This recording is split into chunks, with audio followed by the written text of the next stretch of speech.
जय जिनेन्द्र। आज हम एनसीईआरटी 11th अध्याय 2 आंकड़ों के संगठन के अंतर्गत वस्तुनिष्ठ प्रश्न 1 से 5 नई प्रश्न बैंक के हल करेंगे।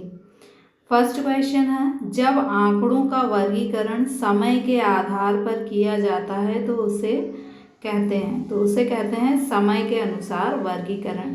तो आपको क्वेश्चन में ही आंसर है समय के आधार पर, तो क्या हो जाएगा समय के अनुसार वर्गीकरण। आंकड़ों को विशेषताओं के आधार पर वर्गीकृत किया जाता है तो इस विधि का नाम है। देखिए इसमें क्वेश्चन में थोड़ी सी मिस्टेक है। जब आपको एग्जाम में आएगा तो यहाँ विशेषता के आगे लिखा रहेगा भौगोलिक, तो आपका आंसर हो जाएगा भौगोलिक वर्गीकरण। अगर विशेषताओं के पहले समय लिखा हो तो समय के अनुसार वर्गीकरण, विशेषताओं के आगे गुण लिखा हो तो गुणात्मक वर्गीकरण, और विशेषताओं के आगे मात्रा लिखा हो तो मात्रात्मक वर्गीकरण। यानी क्वेश्चन में जो लिखा होगा उसके हिसाब से आपका आंसर बन जाएगा। यानी जैसे हमने यहाँ क्वेश्चन के वर्ड से आंसर, तो यहाँ पर भी क्वेश्चन में जो वर्ड लिखा हो, जैसे यदि भौगोलिक विशेषता गुण के आधार पर, समय के आधार पर, मात्रा के आधार पर, तो जो क्वेश्चन में लिखा हो उस हिसाब से आपको आंसर लिखना है। एक अच्छी प्रश्नावली का कौन सा गुण है? अच्छी प्रश्नावली जो होती है, जैसे मान लीजिए आप जनगणना करने जाते हैं तो उसमें जो प्रश्न होंगे वो उचित क्रम में होना चाहिए। उचित क्रम का स्थान का मतलब क्या है कि आप मान लीजिए किसी से पूछने गए तो आप पहले ये पूछेंगे कि आपकी शादी हुई है या नहीं हुई। अगर मना कर देगा तो बच्चों का प्रश्न ही नहीं पूछेंगे।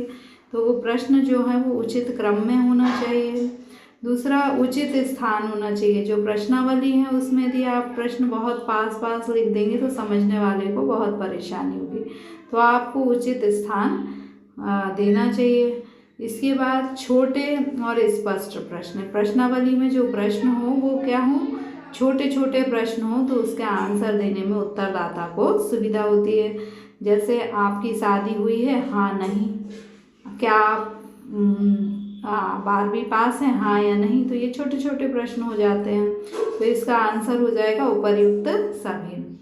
आयात चित्र है, तो जो आयात चित्र होते हैं वो द्विविमा होते हैं, मतलब इसमें ये लंबाई भी है और चौड़ाई भी है, तो ये क्या हो जाएंगे द्विविमा। खाली स्थान भरें। प्रत्येक वर्ग की उच्च और निम्न सीमा का अंतर, जो रेंज होती है वो क्या होती है, किसी भी वर्ग की जो उच्च सीमा होती है उसमें से हम निम्न सीमा को माइनस कर देते हैं तो हमें विस्तार प्राप्त हो जाता है।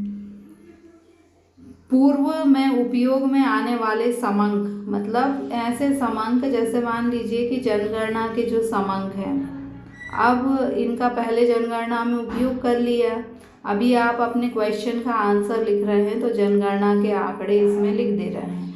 तो जनगणना किसी और उद्देश्य से की गई थी, इनका उपयोग सरकार ने कर लिया, अब आप अपने आंसर में इसका उपयोग कर रहे हैं, तो ये क्या हो जाएंगे द्वितीयक समांक, क्योंकि ये किसी और ने इकट्ठे करे थे, आपने इन्हें इकट्ठा नहीं किया।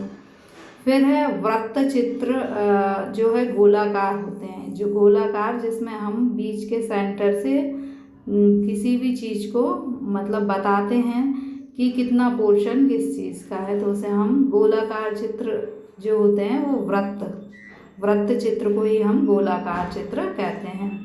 द्वितीयक समांक डैश नहीं होते, मौलिक नहीं होते। मौलिक का मतलब है कि आप एक एक घर जाकर आंकड़े इकट्ठे करके लाए तो मौलिक हुए, लेकिन आपने अपनी कॉपी में जो क्वेश्चन के आंसर में आंकड़े लिखे वो तो आपने पहले से किसी ने इकट्ठे किए थे और आपने उनको लिख दिए, तो वो द्वितीयक समांक थे। तो द्वितीयक समांक मौलिक नहीं होते हैं, प्राथमिक समांक मौलिक होते हैं। सत्य, किसी वर्ग में आने वाले चरों की संख्या को वर्ग आकृति कहते हैं। देखिए इसमें क्या है, आकृति नहीं है, आवृत्ति है। यदि आकृति लिखा हो तो ये गलत हो जाएगा और यदि आवृत्ति लिखा है तो ये सही होगा। तो जो वर्ग है, जैसे 0 से 10 अंक प्राप्त करने वाले बच्चे 5 हैं, तो ये क्या हो गया वर्ग। तो वर्ग में आने वाले चरों की संख्या ये क्या हो गई, कि 0 से 10 के वर्ग में आने वाले चर कितने हैं? 5। तो इसको हम क्या कहेंगे? वर्ग आवृत्ति, वर्ग आकृति नहीं कहेंगे। इसके बाद सूचक प्रश्नावली भरते हैं। आप सूचक जो होते हैं वो प्रश्नावली को स्वयं ही भरते हैं।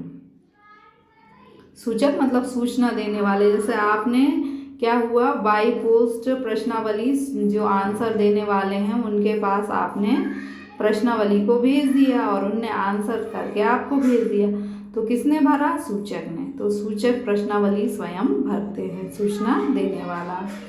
घंटा, दिन, हफ्ता, महीना भौगोलिक वर्गीकरण का उदाहरण है। तो ये भौगोलिक नहीं बल्कि समय के आधार पर वर्गीकरण का उदाहरण है, इसलिए यह क्या है? गलत है। इसके बाद फिर है आपका कि संचयी आवृत्ति से आशय एक वर्ग की आवृत्ति से है।